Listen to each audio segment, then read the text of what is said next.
Justice for American farmers. That's the theme today. The Department of Agriculture announcing a 7-step plan, safeguard national farm security. Step 1, ban foreign adversaries, China, from buying up American farmland. American agriculture is not just about feeding our families, but about protecting our nation and standing up to foreign adversaries who are buying our farmland, stealing our research, and creating dangerous vulnerabilities in the very systems that sustain us. Reshoring and nearshoring our food and agriculture supply chain is essential for our nation's security. Currently, China owns farmland in more than half of the country, spanning more than 275,000 acres. Joining us now is America First Policy Institute Rural Policy Vice Chair Kip Tom. Mr. Tom, thanks for joining us. Megan and James, it's a pleasure to be with you this evening. Thanks. I'm wondering, as you assess the threat here, what is the main concern? Is that food would be sabotaged or withheld? Is it an economic tool? Is it an effort to disrupt our ability to feed ourselves? It disrupts the ability to feed ourselves. Americans are our nation, as many around the world in developed countries have taken their food system for granted. And so I appreciate President Trump empowering Secretary Rollins, Hegseth, AG Bondi, and Secretary Noem and others to really take and put a lens on this and find out where our vulnerabilities are at and what can we do to make sure we are a food secure nation. You know, you go back 100 years ago, we were food insecure.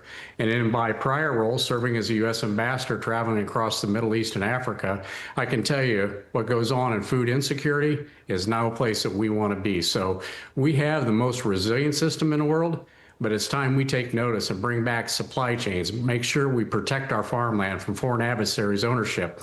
We need to make sure we defend our agricultural research and innovation and safeguard our plant and animal health, along with protecting critical infrastructure from electric grids to water infrastructure. And I can tell you the amount of information we produce on today's farms, the intellectual property we use, is critical to make sure that we feed our nation today and tomorrow into the future. Sorry, and on the China issue, I think I may have misspoken there. It's not that it's half the country, but is it a number of states where you've seen China buying up U.S. farmland? Yes, absolutely. I mean, there's a lot of maps available out there to show where they own across the country. They continue to try to buy land. They're continuing to buy land today. I think this is up to the states to make sure they stand firm and stop their ownership. It's obviously they're in for the long game. They could be building along critical information infrastructure, along rail lines. There's so many things that they could do to really have an impact on our U.S. food system, but as well as collect our data, all of our systems that we use to make sure our country is well fed. I'll never understand how Smithfield Foods was allowed to be bought by a Chinese entity, Hong Kong, technically. But Smithfield is the largest pork processor in the United States of America. And there also, Syngenta is a Chinese-owned company as well.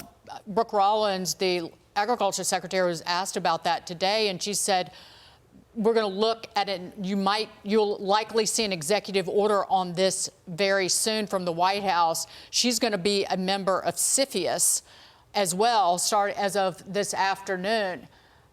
I just don't, given what China did to the United States with COVID, that a Chinese-owned entity is our largest pork processor is mind-boggling, is it not, Ambassador? Yeah, so I'm glad that she's going to be on the CFIUS committee. I don't think we would have had these transactions take place under this administration. It puts our food security at risk. But I want to go one step further. When we look at our production, the basic building blocks to produce food, fiber, and energy in our country makes our economy run well. We're buying our fertilizer from Russia, buying fertilizer from places that are our adversaries. Our crop care products are produced in China primarily. What happens if we have a conflict in the South China Sea? That shuts down now. Our food costs go up. Our productivity goes down maybe 50, 60%. It's devastating for our nation. So we need to bring those supply chains back home, build factories, build production in the United States, create good, high-paying jobs for Americans in rural economies and in urban areas. So I'm very much a proponent to creating this renaissance in agriculture to bring supply chains back home.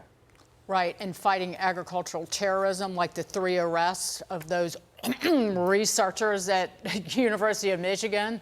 There are 100 FBI investigations in recent years that have been opened into biosmuggling. Incredible stuff. Ambassador Kip Tom, great to see you, sir. Thank you.